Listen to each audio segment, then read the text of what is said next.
Let's have a chat with the CEO.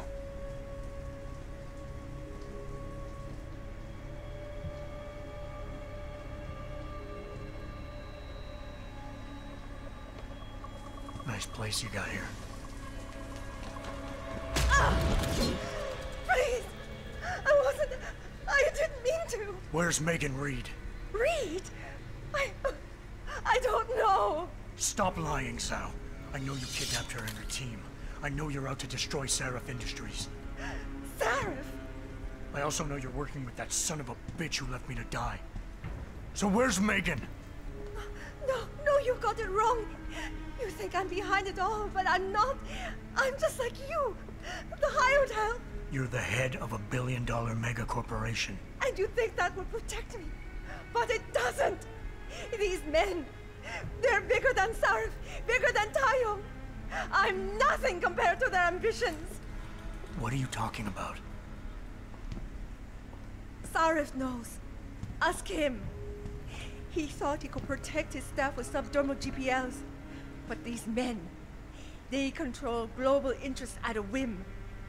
One call to Picus, and the implants couldn't be heard. I thought they'd sent you here to kill me. You've got to help me. Please. You've made it this far. Surely you can protect me. Surely. Surely you can protect me. Men never fail to underestimate women. People were commenting before on Jensen's cutscene stupidity. He suffers with it every so often, like when Barrett snuck up on him and there. And actually there was something I wanted to say about Barrett. This may annoy you, but I feel too awkward right now to do it. Just a little off. And if I'm doing it, I want to do it right. So there's going to be plenty more episodes here of this to come. So I'll bring it up then. But yeah. The entire building's on alert. Panic room. She's got a goddamn panic room. Yeah, well, so do I. Forget about her right now. Get to the hangar bay, fast. Oh, that worked out.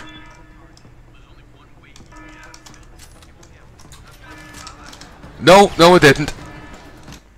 No, it didn't.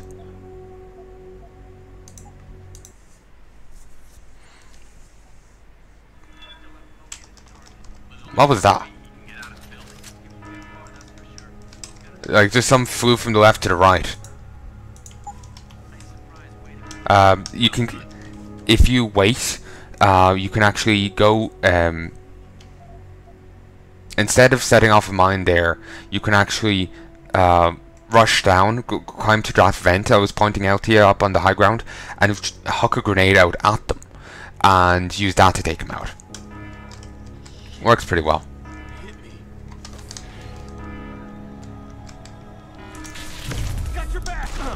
Oh, you bastard!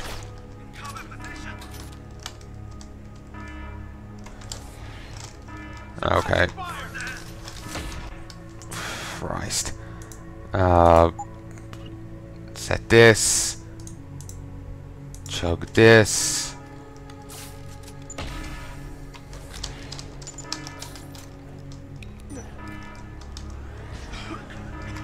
Okay, there we go. Problem solved. There is one more over here, but he's nothing. Okay, I need to make sure all these are only neutralized, because if one of them has died, I've got to reload. Like I said, I'm trying my damnedest to get to get a, you know, no kill run, which is very difficult.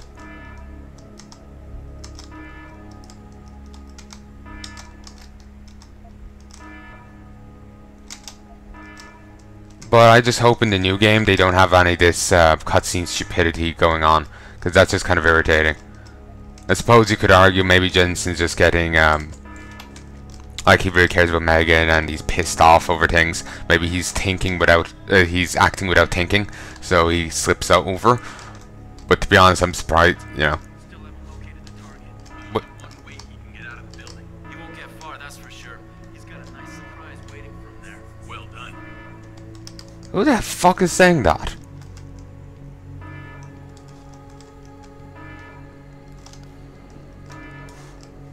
I think I glitched the game out a little.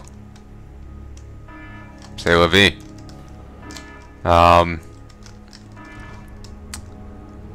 But yeah, just her like pawing. I wouldn't say pawing all over him, but yeah, that was just. I know that ended up looking so weird to me. Ugh. Coming to pick you up. You anywhere near their hangar bay? I'm heading there now. Great. Get those bay doors open or this rescue attempt ain't gonna happen. Ooh, got 4 praxis points. Yeah, I didn't spend this at all because I had to reload. I forgot to. There, I've got the EMP shielding. Got smooth operator. So that's nice. Yeah, no. Actually, yeah, this does kind of imply that Taeyong Medical is actually involved with Panchea.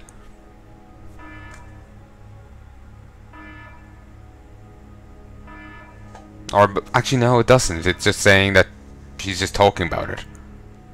So, yeah, but, yeah, it seems Panchea and Taeyong are involved. Certainly, if not from that implying it, but from the other email that we saw. Heavy rifle ammo. Nice, but no heavy rifles, so not very useful to me.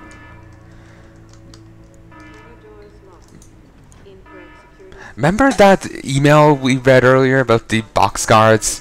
Yeah. Just 2. And these bad boys are pretty goddamn nasty.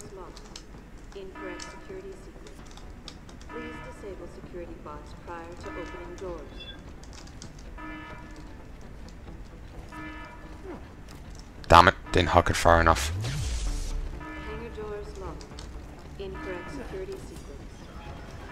I think that's right. There we go. Okay. This one's after going hostile. Hook it. Okay, second one's down. Oh Christ, run! Fucking bastard. Okay, now just have to open the doors and she can get into us. Security measures disabled. Hangar doors unlocked. Oh, would you ever shut up? Okay, more heavy rifle ammo. I'm gonna crawl around here. I swear you can find a praxis point in here somewhere. I doubt you can, but still, there's probably some useful gubbins in here.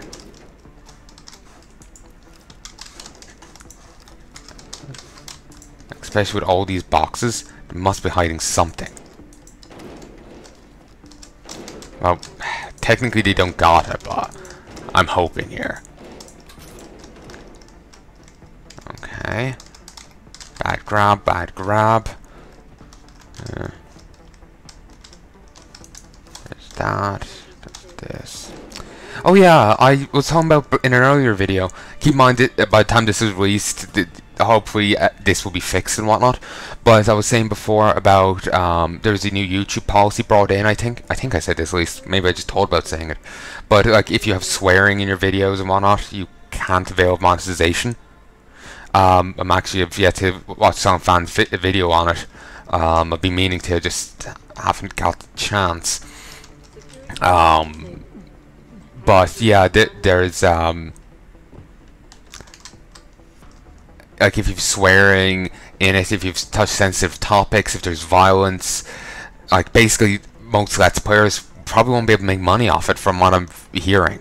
Well, from like I've been hearing the rules and thinking about it, it's kind of said to me that if you do Let's Plays, you can't really make money off them anymore unless it's like a Barbie game or something. And even then, that I wouldn't be surprised if they would prevent that.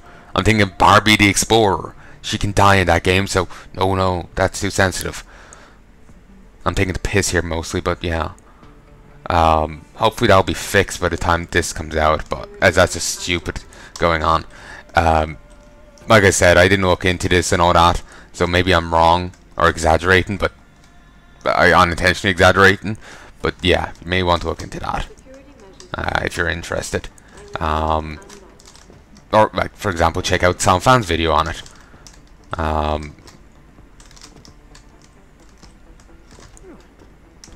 But yeah, this is some shenanigans going on Google's behalf. So yeah, not exactly a fan of it. It's very silly, and it's also kind of annoying me. It ends up. There's a guy online. I'm not his biggest fan. He's said some shitty things, and I'm irritated at this because me and him ended up on the same wavelength, or less same wavelength and more. We'd end up like agreeing with each other, kind of thing, and I just end up feeling dirty. You know, if someone you really dislike, you know, you end up thinking the same way, or they compliment you, kind of thing. You end up feeling like maybe I'm doing the wrong thing. Not kind of like that, but well, that was a terrible example.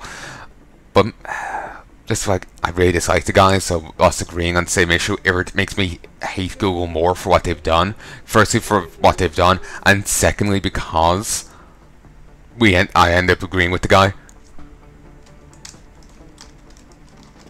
So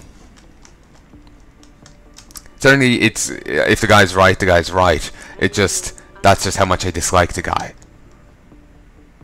I don't know why I'm being coy about it. When I was originally thinking about what I was going to say, because I was thinking of saying this. Sometimes I think ahead what I'm going to say. I was much more blunt in it.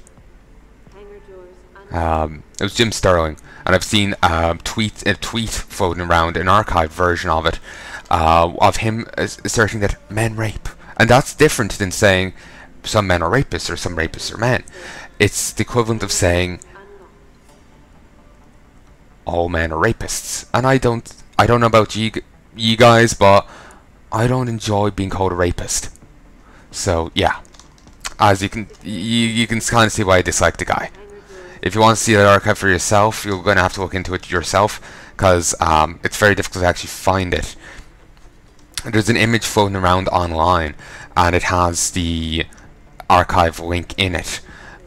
He may still have it on his Twitter page, so you could find it there. You'd have to go like Twitter long search or whatever it's called, rather than just going to the Twitter page. There's a special thing where you can check back years. It's very handy, very nice. But you could also find that image. I have it saved on my Mac, but I have searched through like 10 gigs miscellaneous other pictures, porn, whatnot. So it'll be a while before I could find it. So yeah, you'd be probably better off looking for it yourself if you want to confirm it for yourself. And the exact phrasing was, I think it was something about elevator gate. Some guy basically asked the woman out to his room for a cup of coffee in an elevator late at night in some hotel, and there's a bit of kerfuffle over it. It was at some 80s convention. So anyway, it just, judging from context, he was saying that men rape, therefore men have a responsibility not to be creepy in elevators, or something to that effect. I just remember the whole men rape bit much better than anything else. Also, remember I was saying about when I was just after come to Henshaw about a guy who's demanding that games be reviewed or at least criticized according to his philosophy. It was Anthony Birch. I don't remember him saying that they should be penalized in the like review points, but he was saying that they should be criticized if they don't follow his ideology. And if to take the part of criticism said criticism, he didn't say this, but it follows logically that said criticism could actually affect the review score people get, therefore meaning certain stories could not be told, or they certainly couldn't be told in certain ways, because it doesn't go jive with his ideology. And there's certainly one thing about just disliking certain tropes or certain cliches or certain stories. They just don't do something for you. But it's another thing to be saying that if people do certain stories, tell certain things or in certain ways, they should miss out on cash. They should lose their job. That's scummy, that's shitty, and I have no respect for the man.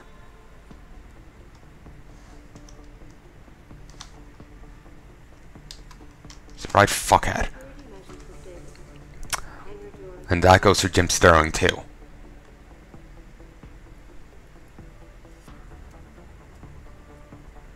Sorry, now my blood is boiling. Brain implants. Comments by Hugh Darrow on a panel at the 2009 International International Gathering of Neuroscientific Researchers. I'm firmly convinced that neurostimulation technology can evolve to a level where it will not only aid those with neural dysfunction, but actually enhance the cognition of normal people.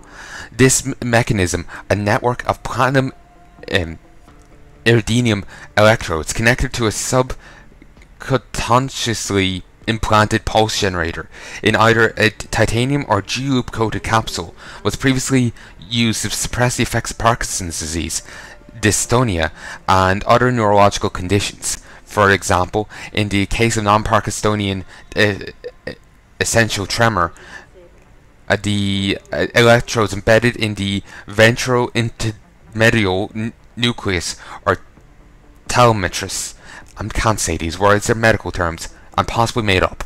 While the applications of dystonia and symptoms associated with Parkinson's disease, such as rigidity, that's not a word, that's medical stuff, it's like the rigidness of a thing. I just can't pronounce it presently. Then again, I might be saying it right, I just sound wrong to me. And she just won't shut the fuck up, will she? Also, I have altered the sound effects for this session because I was feeling the music was a little low during like sequences like this and whatnot. I also boosted up the volume of talking by 1, just to make sure you could hear it fine. Bradykinesia and kinesia, tremor and the like. The electrode bouquet is typically inserted into the globulus pallidus or the subthalamic nucleus, depending on patient state. We're designing the next generation of these devices with wireless dosing protocols and remote application. It's only a matter of allowing ourselves to take the next step and plant a healthy person to go beyond the mere therapeutic application into the modifactory. This security terminal shite, it's a tier 2. I think it'll be better, you know?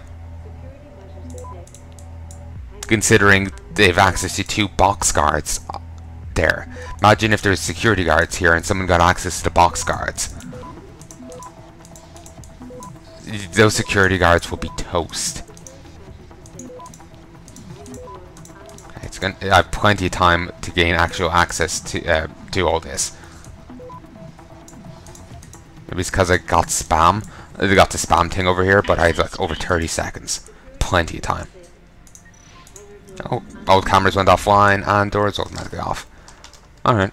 No real need to hack it, but I did so just for shits and giggles. Actually, before it happens, I just want to do one thing. I want to see if I can mess with the game slightly. I enjoy doing this. Plus, I still have a little bit more to loot. There we go. You can actually unlock the doors, and the gal, Farah, or Malik, will tell you that she can't come into land until you take out the mech. If you take out the mech, well, if you haven't taken out the mech by the time you go to open the doors. Yeah, those mech would shred the ship. Like, literally just shred it. Oh, I enjoy me some, you know, bleach, you know, energy bars. Ish. Anyway, let's wander on in. And in here, no. Ooh, EMP grenade, useful. Ooh, unlocked. There's plenty more stuff in the other place I have to hack, so it's nice to see one thing that's I don't have to. Kyle, here's Madame Zhao's travel itinerary for the remainder of the week. Be sure to stock plenty of champagne and those bonbons from Bruges that she loves so much. Bonbons. Don't think I've ever had many of those. Or any of those. Oh, the crate is gone. Don't know where it's gone to. I think it's despawned.